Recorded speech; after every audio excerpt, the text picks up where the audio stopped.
Merci na Congolais nyonso azali kolanda biso de partout. Esengo makasi ya komona na bino journal elo ya lundi vraiment nazana esengo makasi. Le procès de Constant Mutamba, Mutamba est venu répondre aujourd'hui présent na procès au ezali koleka ya Flevao. Mutamba est venu répondre après plusieurs fois ya kobengisa ye vraiment azolinga koya te, mais cette fois-ci Constant Mutamba dit oui, il peut euh, il peut participer na procès. Mutamba est présent na kati ya procès. Vraiment bokolanda biso bisika tu bozali kolanda biso et pe to komeka kosolola liwa ya un sénateur américain oyo vraiment akufi subitement, bah surtout qui vraiment le monsieur a vraiment accueilli. Qu'est-ce qui a fait que le monsieur meurt comme ça vraiment? Et sengona ba congolais nyonso parce que ba congolais ba prière na bino zamba zana kati ya ko exaucer bibembe ya 18 millions de morts à l'est de la République. Dieu est en train de répondre maintenant. Et les Congolais n'avaient que aux jours à venir, beaucoup les l'a sous-souté, beaucoup les l'a sous-souté parce que Dieu est en train de répondre maintenant na ba prière na bino. Hein, ba prière na bino ngana moni lolenge kani zamba zali ko répondre na ba prière. Awa tozo solo la na bino bande konangai à l'est de la République, beaucoup d'arrestations et belé vraiment ba officier belé ba kangami vraiment ba kangi belé, mais je me pose des questions. Il faut Bakanga peut charger des opérations. Hein, à Kinshasa, hein, parce que lui, il est allé nommer Batumususu au même maison militaire et habité. Batumususu au même chef d'état-major n'est pas au courant, mais si je ne sais pas ce qui chef d'état-major a habité, ce qui a habité, mais pas ces maison militaire ne va déclarer lobby vraiment que non. Bah, il y a une nomination à Batouana, bah, poste au PC Bango qui l'a l'air donné, bah, poste nde ebele baza na kati ya kosepose baquestion vraiment mpona koyeba ke non moto apesi baofficier na baposte wana na batanganika na banini ezali nani vraiment oyo apesi bango baposte wana. Mes chers amis, awa tozosolola na bino eloko na kobakisela bino eza kaka ke la République démocratique du Congo oyo bino bozali komona ou bien mboka na biso, mboka na bino, mboka na ngai, mboka na yo, mboka na biso nyonso oyo ba congolais tozali, hein, les congolais que nous sommes vraiment eza na kati sikoyo ya kobima na libulu oyo bakendaki kokotisa la République, notre pays, mon pays, ton pays à toi, hein, mboka na biso nyonso tomeka kosolola ngo na journal lelo. Mes chers amis, awa na tongo ya lelo vraiment tozobanda d'abord na dossier ya est de la République. Bandeko na est de la République tokenda oyebisa bino ke point zéro ezalaki ba fake news ya ba Rwandais. Comment on appelle encore Baraka ezalaki ba fake news ya ba Rwandais parce que les Rwandais babandaki kobodola biso bamboka nde na système wana. Ba Rwandais babandaki kozwa biso bisike bele babotola biso Goma na réseaux sociaux. Babotola biso Bukavu na réseaux sociaux.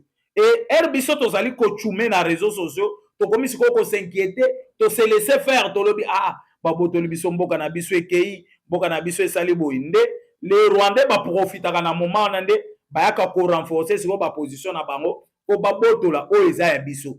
Nde bongo ba Rwandais babotola biso bamboka ebele. Mes chers amis, mais cette fois-ci, ba Congolais ba timbi, ba Congolais ba komi ko comprendre que non, avec des réseaux sociaux ya ba Rwandais na o biso tozali koloba deux fois bino bato bozali kolanda biso o bolanda biso, il fallait nous encourager. Il fallait nous encourager. Parce que biso toyaka kopesa bato ba vaccin, hein, ya bosolo oyo ba Rwandais balingaka te ba Congolais bayeba. Ba Rwandais bayaka na système ya basali montage moko à lukuta na ba réseaux sociaux tellement que boyebi que comment on appelle ça, bazui ba image ya bato ba monter ba poser bango place moko bo yo tali olobi tala omoni Moïse Nyarugabu yeyo na nini na point zéro ayaki na banini. Est-ce que Moïse Nyarugabu akoya na champ de bataille? Est-ce que vous êtes sûr que Moïse Nyarugabu peut s'hasarder akoya na champ de bataille? Place Masasa ezali ko beta, place Bibembezo lala, Moïse Nyarugabu s'hasarder pour na koya place wana. Ezali ba comment on appelle si c'est AI, hein? Oya ba AI ba monter image bazui ba poser place moko boye omoni babandi kokoma siko na ba commentaire na banini na bango na batese na bango l'arrivée de Moïse Nyarugabo au point zéro, il est venu visiter ceux qui sont au front, tout ça bazui babwaki na ba réseaux sociaux yo tali j'ai les images lukuta. Et maintenant herba soda na biso bazo zo frus bani me biso toza me bato donc ndenge toza boye toza na bango déjà na kati na biso ba soda na biso basali nini ba pakati mbam herba soda ba kupaka mbam ne bango ba yeko ya siko na ame corps maintenant ba yeko bimaka non biso to botoli et c'est comme ça bango bazali coopérer et comme biso siko to timbeli ce système là ba Rwandais ba koki ko publier na babiloko na bango ke non nous avons récupéré telle place biso pe to vandi to kangi boko tolobi non ba récupérer niet et comme balobi ba récupérer biso pe to vérifier to yebise peuple ba récupérer te lukuta. Aujourd'hui ils sont tout na barak bakomi est-ce que na point zéro bazali na Minembwe ils nous ont trompé que non Minembwe tout ça ba récupérer Minembwe centre ba récupérer ceci c'est faux. Je vous dis c'est faux. Minembwe est sous contrôle. Minembwe est sous contrôle du FARDC. Mais Minembwe est passé sous contrôle comment? Parce que ce que vous avez battu. Il y a au moins 3 ou 4 jours depuis Totomboli ba avion de guerre na biso emati. Ba suko emati. D'ailleurs pour votre information, to kozwa ba drone mususu type eza turc hein? Oui, eza turc. Auto kozwa oyebike ba turc na ba guerre aérienne bazala pe makasi. Le turc nous avons acheté ces drones là parce que de toute façon tozali ko gagner en Rwanda. Lelo c'est le 13. Donc encore 2 jours comme na dernier jour oyo ba américain ba pesaki na Paul Kagame.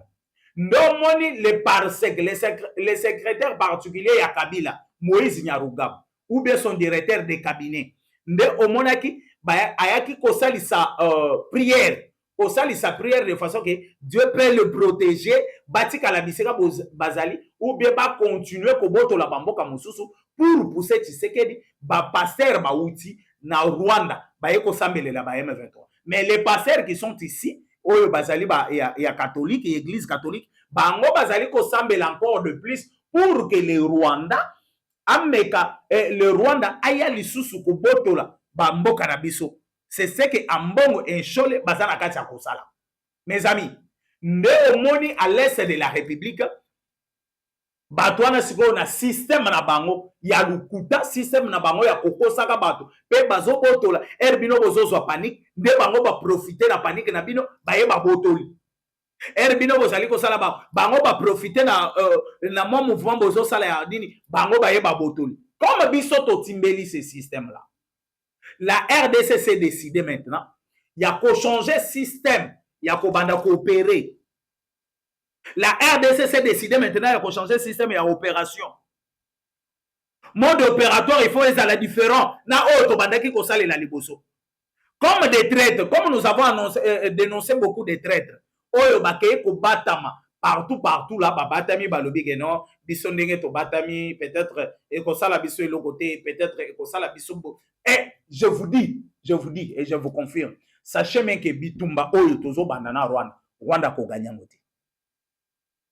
Rwanda a gagné Bitumba Ote. Je vous dis Bitumba. Parce que jusque-là, il n'y a pas de guerre en République démocratique du Congo. Et ceux qui sont à l'est de la République, ce ne sont pas des rebelles. Ce sont des terroristes qui sont venus terroriser notre pays, qui sont venus tuer. Comment les Rwandais peuvent laisser son pays et venir agresser le Congo? Et il y a une bloc des Congolais qui appuie aussi ces gens-là. Il y a une bloc de Congolais, Bavandi Balobi, que non, c'est que le Rwanda est en train de faire, et ça logique. Rwanda a raison de faire ce qu'il fait.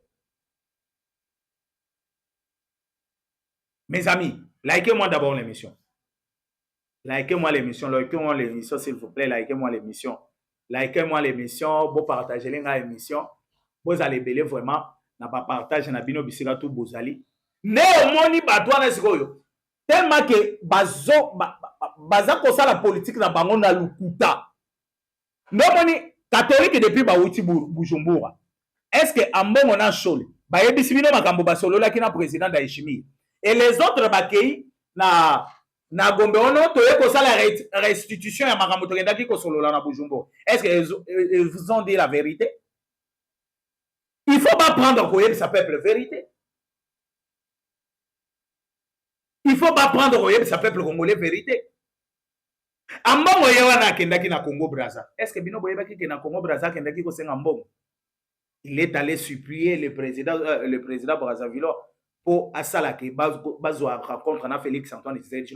Bayebisaki makambo biso to ko kamote. Makambo to sala bo. Yo pesa biso kaka bor boye, soko pesa biso boye. Biso to kotika, to kokota lisusu makambo yo te. C'est ce qu'Ambongo est allé demander au Sassou Nguesso. Parce que pour votre information, le chef de l'État fait 48 heures na Brazza. Et Azalaki Yemogote, Bazalaki 3 présidents.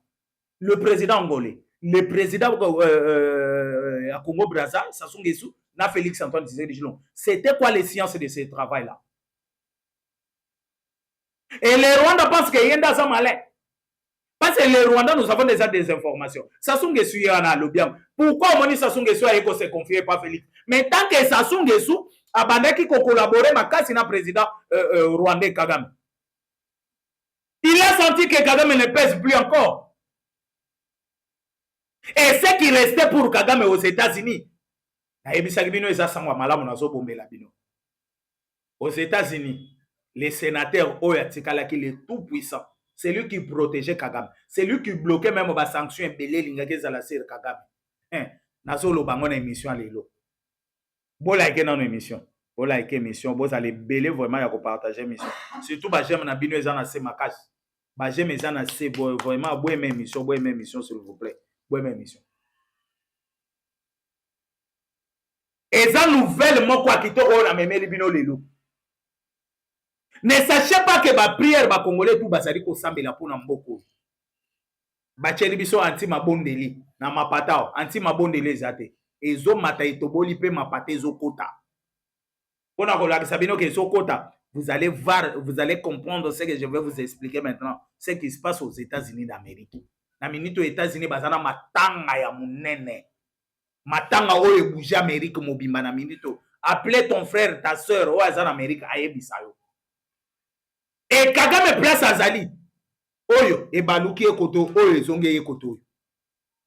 Il ne sait pas quoi faire. Mais Sassou Nguesso ayebisi ambongo clair. Ayebisi non. Quand il sait que moyen to solo la lisusu makambo ezate. On avait beaucoup de temps ya ko solo la makambo. Vous allez que na temps ebele ya ko bongisa makambo ebele na kati ya Congo. Mais bo pasaki ta na bino nyonso na kokota. Ndeko, Moïse Nyarungabu oyo azali parce qu'il y a Kabila, son directeur de cabinet. Et Kabila vient de nommer à l'est de la République. Mais Moïse Nyarungabu abimi ayebisi bino ke non tokosala par tous les moyens na Azarias Robero. Babi bakosala par tous les moyens pour empêcher le changement de la constitution. Et moi je me pose des questions. C'est même langage o ezali kolobama et pas ba rwandais. Même langage ezolobama et pas ba toana soit disant ba congolais wana. Et même langage ezolobama et pas ba opposant. Est-ce que vous n'allez pas m'expliquer que bato yo baza bato même rang, bazali même moral, baza bato ba collaborer ka basala ka ba réunion ensemble. Tout solo là entre nous. Likez-moi l'émission, commentez l'émission s'il vous plaît. Bisika tout bozali, bo commenter la émission, hein. Bosali la nga ba commentaire. Bato yo baza ensemble té. Bato bazo collaborer té. Ce ne sont pas des amis. Ce ne sont pas des gens parce que au moins dans la opposition, Fayoulou est sorti pour dire que non, Kabila est en train de tuer à l'est de la République.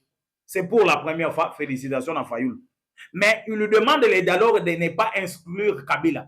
Que Kabila ne soit pas absent dans le dialogue. Parce que Fayoulou parle de l'inclusivité dans les dialogues. Et quand tu parles de l'inclusivité, donc dans l'inclusivité, on ne peut pas exclure quelqu'un.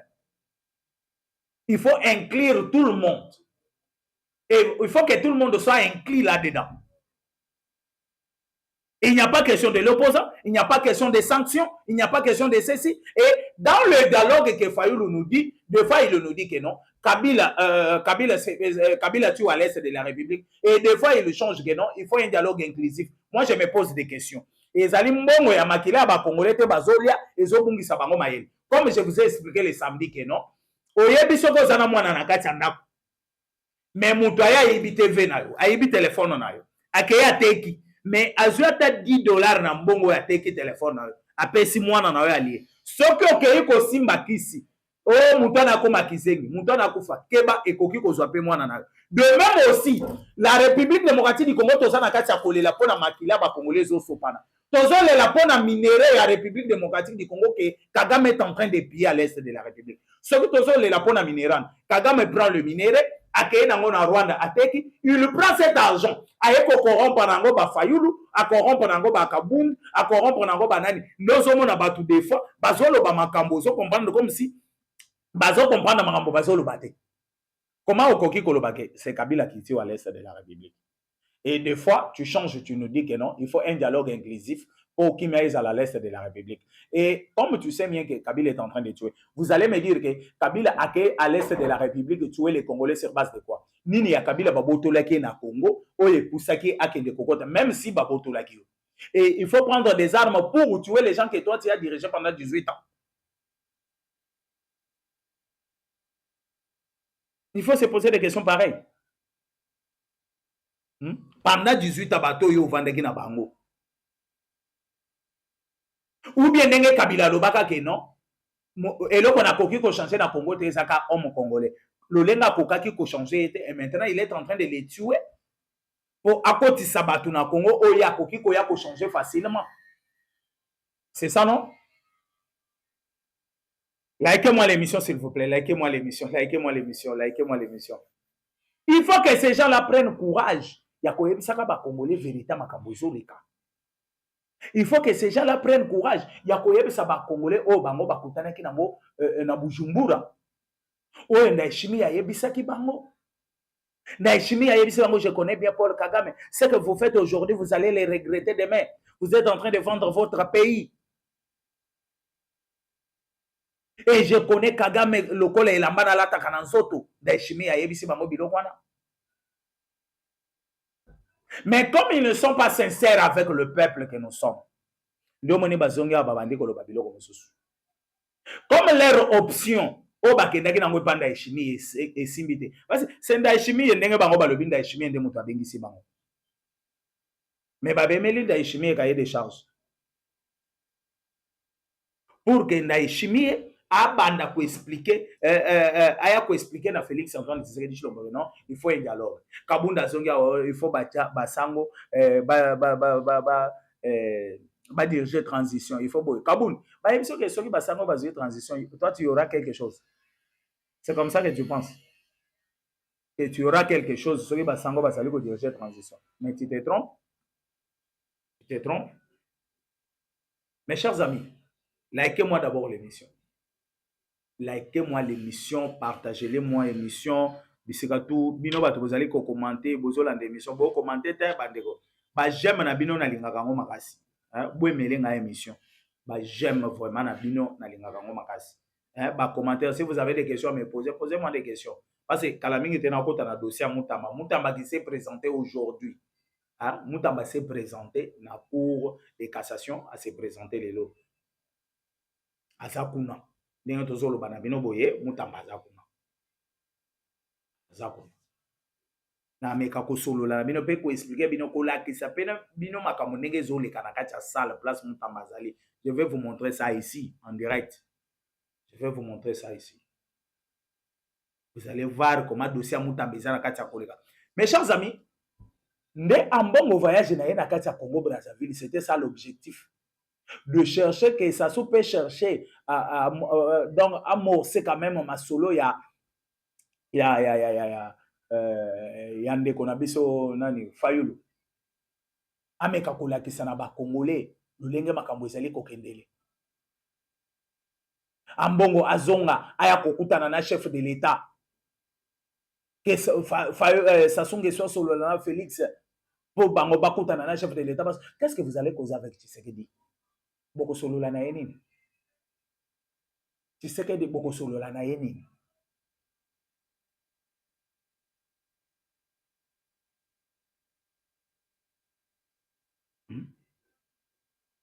Boko solo la nini na Tshisekedi.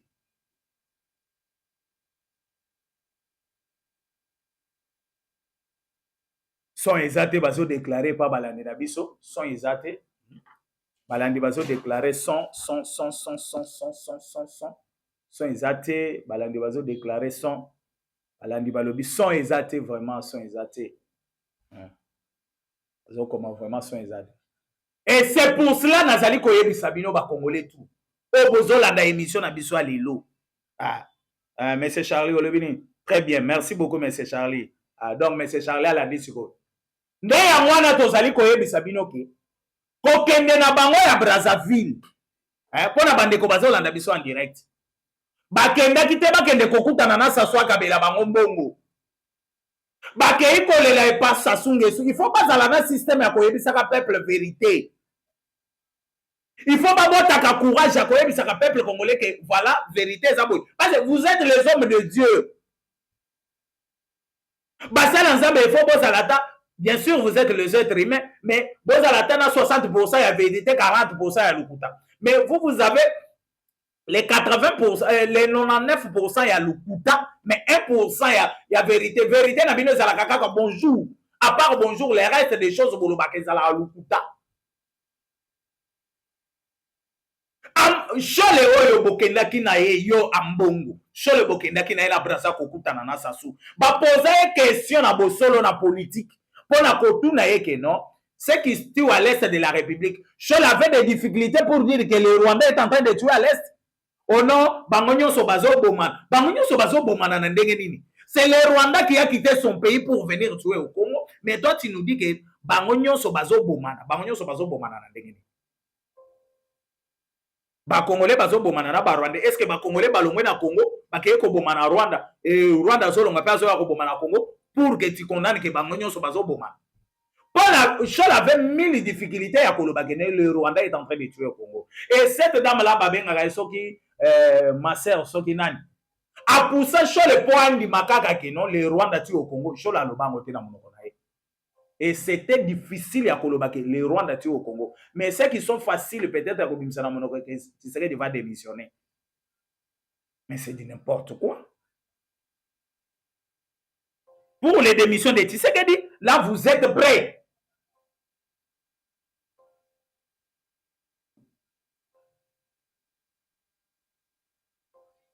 Masolo ya kosa mutamba bozala na kimia. Boyebi kana betaka kaka bosolo. Bokota nanu ebele. Bokota ebele bolanda lisolo kosa mutamba en live. Bozola nango en live. Bokota ebele. Parce na kolinga te ba mususu baya kobenga o tolanda ki olobi lisolo kosa mutamba ezande ebite. Nazolinga mutu nyonso alanda. Émission na biso ezana no tozo kende. Et les Congolais maintenant, le problème c'est quoi? Au moins ce matin ici, depuis hier, batikali kimia baso koka kolobate. Film eleki na États-Unis d'Amérique elekeli bango nyonso.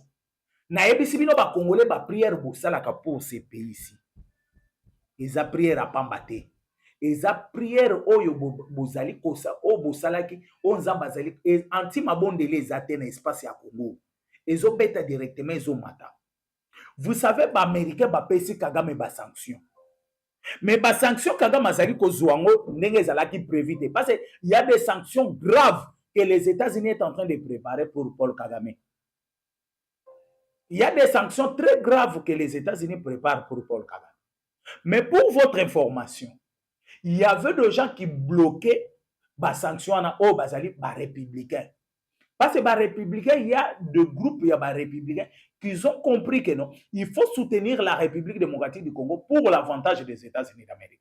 Mais il y a des démocrates qui sont maintenant derrière Paul Kagame pour leurs propres intérêts. Parce qu'ils avaient déjà des intérêts au Rwanda.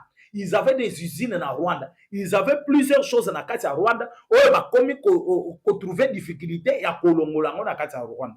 Ils ont trouvé des difficultés. Il y a moyen balongola biloko wana na Rwanda des athées. Et c'est comme ça que ces gens-là, basali sikoyo bloc na bango pour s'attaquer à la République démocratique du Congo. Pour s'attaquer, pour vendre la République, pour bloquer les sanctions que les États-Unis peuvent donner na Rwanda. À la tête de tous ces députés-là, 5-10 députés, il y a des démocrates, il y avait un monsieur que le nom m'échappe, qui vient de mourir hier. Akufi Ndengenini. Parce que Kagame soko tali ba sanction nyoso bazo pesa ye, Kagame azali kondima même ba sanctionner ye, mais azondima kobimisa même ba soda na Congo te. Olanda ki déclaration na ya suka oyo alobaki, oyo chef d'état-major na ya lobi, tokobimisa ba soda na Congo te, nous sommes toujours là. On accepte tout ce que les États-Unis peuvent faire, ba sanction nyoso et ya likolo ya Rwanda, mais biso tokolongola ba soda na Congo te. C'était quoi leur plan? Le sénateur qui vient de mourir à la Kakina Paul Kagame. À laquelle qui est que non, Kolongola ba soda na Congo te. Pourquoi? Toko sala d'ici là, dans le mois de novembre à décembre, il y aura les élections, il y a des députés et il y a des sénateurs dans les États-Unis d'Amérique. C'est à partir de Yabanino, Toko sala que to basculer majorité et comme à côté Nabiso, ils allaient sur côté Donald Trump. Et à côté Nabiso, c'est ce qui va nous favoriser maintenant. Tobanda ko traiter makambo en faveur na yo. Makambo ezala lisusu traiter en faveur de la République démocratique du Congo comme ça s'est fait maintenant. C'est le monsieur qui promettait déjà ça à Paul Kagame. Babanda ko vivre. Le lenge tozo solo la nabino. C'est lui qui était en tête ou azalaki en contact na Paul Kagame. Koloba izino ezali na kati ya Rwanda. Nde le monsieur journée à lobby à la mukina est bien à Belité. Le messie à la moqué kaka bien boyna boyo non à sali crise ba même en hôpital, c'est comme ça qu'on va arriver avec le messie à l'hôpital ba yebisa non muto boyena e asali bembe o boyeli biso asali bembe. Et c'est là où il y a eu le problème. Et bah sénateur tout bazaki derrière le messie ba parce que déjà il y a une groupe il y a ba pasteur na kati ya États-Unis d'Amérique au bayakao. Bayebisaka ba sénateur soki bomeki ko changer les choses. Le lengenza ambassade destiné pour la République démocratique du Congo et tout celui qui va oser de changer les choses à cause de frapper ensemble. Ba moni déjà o yazaki en tête na bango frapper. Neto zolo baboy et bembeza na Mali na kati ya États-Unis d'Amérique. Et bembeza na Mali le monsieur est parti. Akufi na 71 ans. Il est parti. Et ba américain nyonso ba sénateur américain tout basaki Paul Kagame bango to basali balembi nzoto balem ba passer bakebisaka biso les hommes de Dieu bakebisaka biso pona makambo ya Congo abi makambo ya Congo de façon comme kokendele les makambo parce que leur problème c'est quoi? Trump va quitter le pouvoir bientôt là. Si Trump va quitter bino bokozala na facilité maintenant de remplacer Donald Trump na kati ya nini nde yangwana siko bozali kolanda le dossier Mutamba pour nasilisa le dossier Mutamba na yebisa bino bakizaki Mutamba de toutes les choses parce que c'est qu'on acquise Mutamba nde biso to yaka oyebisa bino parce que il y a d'autres personnes ba comprendre ka tozoloba c'est comme si on est contre Mutamba place balobi que Mutamba yibi il faut ngana yana bano yebisa bino Mutamba yibi te Mutamba yibi c'est ce qu'on a dit là Mutamba yibi. Et maintenant, aujourd'hui, Mutamba s'est décidé, il faut que plusieurs personnes passent derrière Mutamba. Mais quand on conseille Mutamba, aujourd'hui, quand même, ces gens-là m'ont compris. Va conseiller Mutamba pour que Mutamba vienne nous dire que non, Makambouane est zaboué. Parce que tous les ministres, il y a justice, les cas avant Mutamba. Se présenta Bangonyos. Ngefa Babenga qui est prêt, oui. Ngefa le binon, Makambo, Yongana, Yebiangote, Namonangote. Ils ont une époque nangate et ça passait babengi saki madame Rose Mutombo elle est venue aussi elle s'est présentée l'autre là c'est qui nani papa Nabiso Oyo Mususu à Yemei il s'est aussi expliqué mais Mutamba les fait à bandaki ko s'entêter pour ne pas se présenter et bandaki ko bimisa déjà coupable. Parce que Bamagambutu et c'est comme si bah chargé sur Mutamba comme il ne se présentait pas. Mais aujourd'hui, comme Batunaye Bayoke la Kenga, Bakei ba conseiller. Parce que Nabanaki Koye Bisangoke, Binonde besoin de dire Mutamba na Bel-Air.